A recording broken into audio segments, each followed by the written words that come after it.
As soon as Brad Ashfield spotted the woman exiting the yellow SUV with a large red Eagle Nest Estates HOA logo on the door, he smiled to himself. As a housing developer with over 15 years' experience, he had a knack for instantly spotting a would-be HOA dictator, and this woman matched the stereotype to the letter. Wearing a high-vis vest over a pale blue pantsuit and cream blouse, black leather shoes and a white hard hat over her blonde bob-style haircut, she had a pale face and a brown clipboard clutched firmly under her left arm.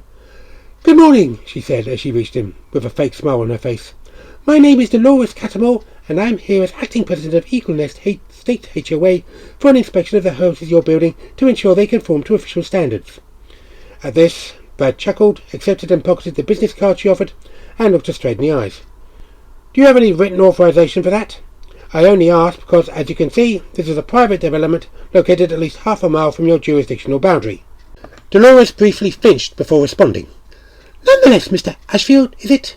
Brad nodded and let her continue. "There are certain rules in this county which need to be fully complied with. For example, are there wheelchair ramps attached to all these houses?" "Front and back, with full support built into the walls, and a full-size wheelchair left inside." "Well, they're unsightly and will need to be removed." "Not according to the county." "Oh, they'll change their tune once we've expanded our authority to cover this development." "Oh, no, you won't." "I beg your pardon?" Brad chuckled again, now understanding why this woman was known locally as Little Miss Furball, and shook his head. "Listen, lady, I've had more than my fair share of HOA drama over the years, so when I began preparing for this build, I made sure the paperwork included a court order explicitly excluding the entire development and surrounding land from any form of HOA jurisdiction during construction and for at least 10 years after final completion." "You can't do that." "I've done it." Dolores sighed. "Mr. Ashfield, our HOA bylaws do not apply here," Brad interrupted.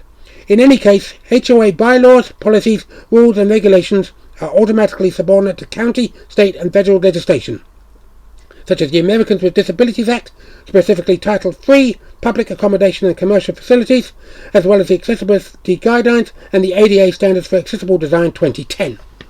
"We'll see about that," Dolores snapped, before she returned to the SUV.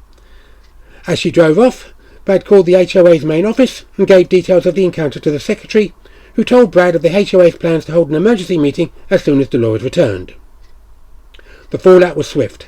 By the end of the week, Dolores, who had unlawfully snatched the HOA presidency 2 weeks earlier, following the previous president's hospitalization after a stroke, had been voted out, barred from all local leadership roles, stripped of community voting rights, and found herself the subject of various criminal charges after an independent audit proved she was responsible for multiple financial irregularities since taking charge.